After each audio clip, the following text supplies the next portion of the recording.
2026 தமிழக சட்டமன்ற தேர்தல் ஒரு சாதாரண தேர்தல் அல்ல. இது தமிழக அரசியலின் தலைவிதியை நிர்ணயிக்கப் போகும் ஒரு பெரும் யுத்தம்.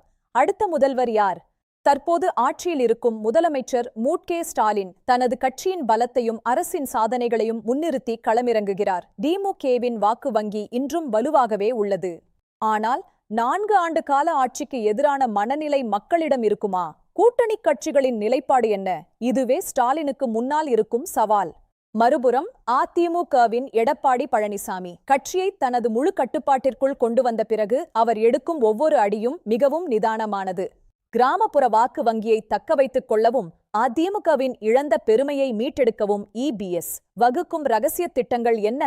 இந்த இருபெரும் துருவங்களுக்கு இடையே தமிழக அரசியலில் ஒரு புதிய மாற்றத்தை உருவாக்கத் துடிக்கிறார் அண்ணாமலை. பாஜகவின் வளர்ச்சி தமிழகத்தில் ஒரு விவாத பொருளாகியுள்ளது. இளைஞர்கள் மற்றும் மத்திய அரசு திட்டங்களின் ஆதரவாளர்களை தன் பக்கம் இழுப்பதன் மூலம் ஒரு 3வது பெரிய சக்தியாக உருவெடுக்க அண்ணாமலை முயற்சி செய்கிறார். கூட்டணி கணக்குகள் இதுதான் தேர்தலின் வெற்றியாளரை தீர்மானிக்கும். இன்று நண்பனாக இருப்பவர் நாளை எதிரியாகலாம். ரகசிய பேச்சுவார்த்தைகள் ஏற்கனவே தொடங்கிவிட்டன. விஜயின் தமிழக வெற்றி கழகம் யாருக்கு ஆதரவு அளிக்கும் அல்லது தனித்து போட்டியிடுமா? இது 2026 மிகப்பெரிய புதிராக இருக்கப் போகிறது. மக்களின் மனநிலை என்ன? விலைவாசி உயர்வு, வேலைவாய்ப்பு போன்ற பிரச்சினைகள் ஓட்டு வங்கி சிதைக்க வாய்ப்புள்ளதா? கள யதார்த்தம் என்ன சொல்கிறது?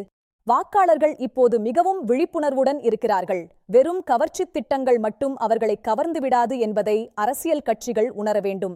ஸ்டாலினின் அனுபவம், பழனிசாமியின் விடாமுயற்சி, அண்ணாமலையின் வேகம், இவர்களில் யார் மக்களின் நம்பிக்கையை பெறுவார்கள்? தேர்தலுக்கு இன்னும் காலம் இருந்தாலும் தமிழகத்தின் அரசியல் களம் இப்போதே அனல் பறக்கத் தொடங்கிவிட்டது. ஒவ்வொரு மாவட்டத்திலும் தேர்தல் பணிகள் சூடுபிடித்துள்ளன. முதல் முறை வாக்களிக்கப் போகும் இளைஞர்களின் முடிவு என்னவாக இருக்கும்? அவர்களின் வாக்குகள் யாருடைய வெற்றியை தட்டிப் பறிக்கும்? பரஸ்பர குற்றச்சாட்டுகள், ஊழல் புகார்கள், இவை அனைத்தும் மக்கள் மத்தியில் ஒரு பெரிய தாக்கத்தை ஏற்படுத்தும் என்பதில் சந்தேகமில்லை.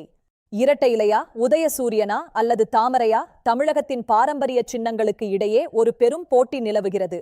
சமூக வலைதளங்கள் இன்று ஒரு போர் முனையாக மாறியுள்ளன. பொய் செய்திகளுக்கு இடையே உண்மையான கள நிலவரத்தை கண்டறிவது மக்களுக்கு சவாலாக உள்ளது.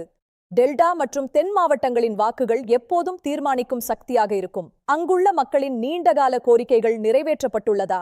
கொங்கு மண்டலத்தை பொறுத்தவரை அதிமுகவின் கோட்டையாக திகழ்கிறது. அதை தகர்க்க திமுகவும் ஊடுருவ பாஜகவும் போராடி வருகின்றன. அரசியலில் எப்போது வேண்டுமானாலும் என்ன வேண்டுமானாலும் நடக்கலாம். கடைசி நேர திருப்பங்கள் யாருக்கு சாதகமாக அமையும்?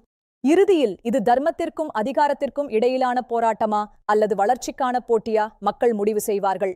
பெரியார், அண்ணா, கலைஞர், எம்.ஜி.ஆர்., ஜெயலலிதா ஆகியோரின் அரசியல் வாரிசுகள் என்று சொல்லிக் கொள்பவர்கள் மக்களின் எதிர்பார்ப்பை பூர்த்தி செய்வார்களா? தமிழக அரசியல் ஒரு முக்கியமான கட்டத்தில் நிற்கிறது. 2026 அமரப்போகும் புதிய அரசு தமிழகத்தின் அடுத்த 5 ஆண்டுகளை தீர்மானிக்கும். இந்த மும்முனை போட்டியில் உங்கள் பார்வையில் அடுத்த முதல்வர் யார்? உங்கள் கருத்துக்களை கீழே பகிருங்கள். மீண்டும் சந்திப்போம்.